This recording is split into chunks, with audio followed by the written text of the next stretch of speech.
I'm Dr. Joannie Yeh, pediatrician and blogger at betamomma.com, betamomma.com. Please visit the website to check out some neat evidence-based parenting suggestions. It's not medical advice, you know. I am not going to be an online physician kind of giving medical recommendations. You should talk to your own doctors about that, but some things that I've learned, some little tidbits here and there. So welcome back to Beta Mama Book Break. Today I'm going to be reading 5 Little Monkeys Jumping on the Bed. So this is a really cute book, but it's also, who doesn't know this rhyme, right? And it's kind of fun, another fun way to interact with your kids, even if you don't have the book. Even if you don't have the book itself, you can still interact with your kids singing or saying this little rhyme at the restaurants, in the line at the grocery store, when you're traveling, in the car, and it's a nice counting rhyme too.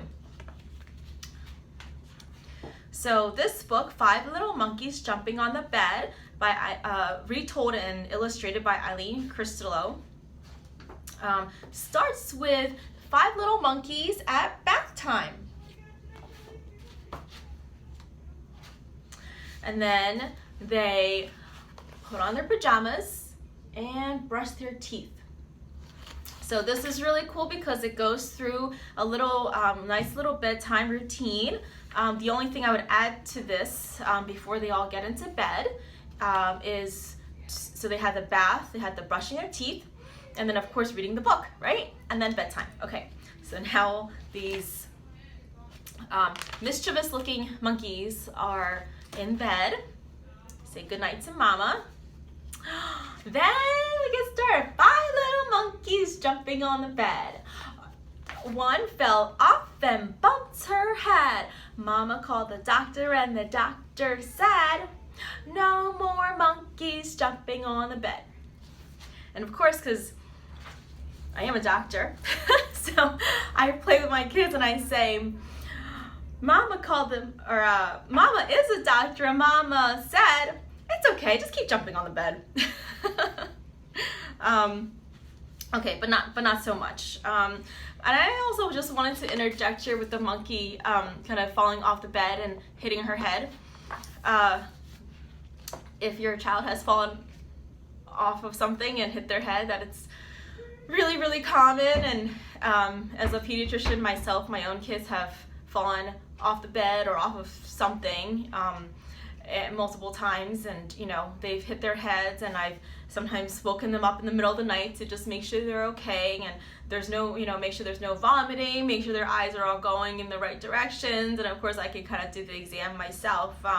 And if I was very worried, I would take them to the nearest pediatric ER, or if you're not close to a pediatric ER, any ER would do. I think that, basically you just want to make sure, as far as severe head injuries go, make sure there's no vomiting, make sure their balance is okay, make sure, there's no vision problems. And of course, if there's any of those things or just a severe headache, then, you should go to the ER, or, definitely call your child's doctor. And really any child under, 5 or, any severe head injury, you should be calling your child's doctor anyway. But, just a couple things to look for. So, doctor said, no more monkeys jumping on the bed. And of course, when you call the doctor about a child's head injury, we do talk to you about a little bit more than just, telling you to tell your kids not to jump on the bed anymore. So, 4 little monkeys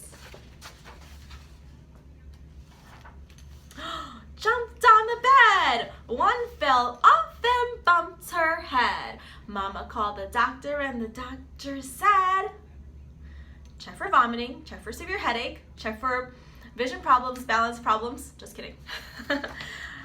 That's not how the book goes. The doctor said, no more monkeys jumping on the bed. Again, I am not giving medical advice. You should talk to your child's doctor about any specific medical concerns. So I love this book because it has a little bit of a twist. Of course, once the last monkey falls and hits their head, there's no more monkeys jumping on the bed. So the 5 little monkeys fell fast asleep. Thank goodness, said the mama. Now I can go to bed, and Mama's jumping on the bed. Mama's gotta have a little fun, right? So that actually brings me to my latest blog post. And of course, if you're looking at this later, you can search under in the blog. I have a blog post called Mommy and Daddy Wellness. So as parents, a lot of times you're giving to your kids. Just make sure you take some time to take a break for yourself, right? It's okay. It's okay to feel selfish. It's okay to be selfish. You have to be selfish. You have to take time for yourself, to make your own doctor's appointments, dentist appointments, if you haven't gotten your hair cut in a while, to go get your hair done. Take 5 minutes to do a couple yoga poses, just to kind of like de-stress from all the laundry and the taking care of kids and running around and trying to get everyone ready for everything. So just remember to take time for yourselves and for each other. Remember to take time to build up your relationships. Sometimes those